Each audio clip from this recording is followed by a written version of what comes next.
வானொலி நூற்றாண்டின் வெற்றி பயணத்தில் இன்றைய நாள் இலங்கை வானொலியின் இசைத்தட்டு களஞ்சியத்தை நாங்கள் இப்போது பார்வையிடப் போகின்றோம். ஆசியாவின் மிகப்பெரிய இசைத்தட்டு களஞ்சியம் இலங்கை வானொலியின் இந்த இசைத்தட்டு களஞ்சியம்தான். பல லட்சக்கணக்கான இசைத்தட்டுகள் நம்மிடம் உள்ளன.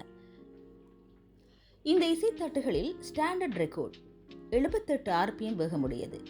RPM என்றால் ரெவல்யூஷன் பெர் மினிட் என்று சொல்வார்கள்.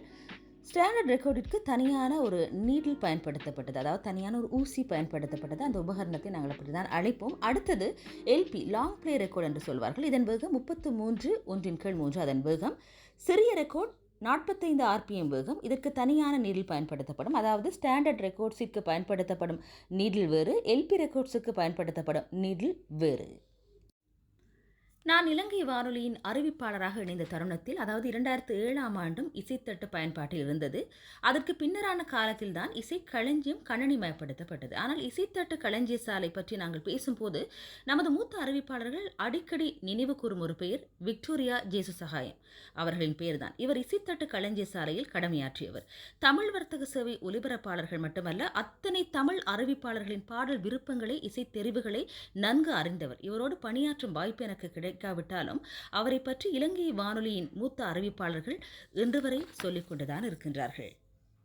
ஆசியாவின் முதல் வானொலி இலங்கை வானொலி, ரேடியோ சிலோன். அதன் ஆரம்ப காலத்திலிருந்து இந்திய மற்றும் பிற பகுதிகளுக்கு பாடல்களை ஒலிபரப்பியது. 50களில் ஹிந்தி சேவையும் 60களில் பல இந்திய மொழிகளின் பாடல்களும் ஒலிபரப்பப்பட்டன. இது தெற்காசிய வானொலி ஒலிபரப்பில் முக்கியமான ஒரு பங்காற்றியது என்றுதான் சொல்ல வேண்டும். தமிழ், ஹிந்தி, தெலுங்கு, மலையாளம், கன்னடம் மற்றும் ஆங்கில மொழிகளிலான இசைத்தட்டுகளும் நம்மிடம் உள்ளன. இலங்கை வானொலியின் இசை களஞ்சியம் நவீனமயப்படுத்தப்பட்டு இசைத்தட்டு மற்றும் CD, அதாவது இருவட்டுகளில் இருந்த பாடல்கள் அனைத்தும் இன்று வரை கணனிமயப்படுத்தப்பட்டு கொண்டிருக்கின்றன. நவீன தொழில்நுட்பத்தோடு பயணிக்கும் இலங்கை வானொலி இன்றும் பழமையை பேணி பாதுகாத்து வருகின்றது என்றுதான் சொல்ல வேண்டும். எனவே இலங்கை வானொலியின் இசைத்தட்டு களஞ்சிய சாலை இன்று வரை பேணி பாதுகாக்கப்பட்டு வருகின்றது.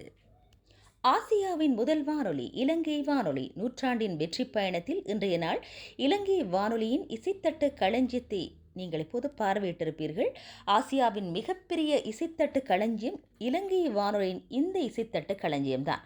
பல லட்சக்கணக்கான இசைத்தட்டுகள் எம்மிடம் உள்ளன என்பதையும் மீண்டும் இந்த வேளையில் நினைவுபடுத்திக் கொள்கின்றேன்.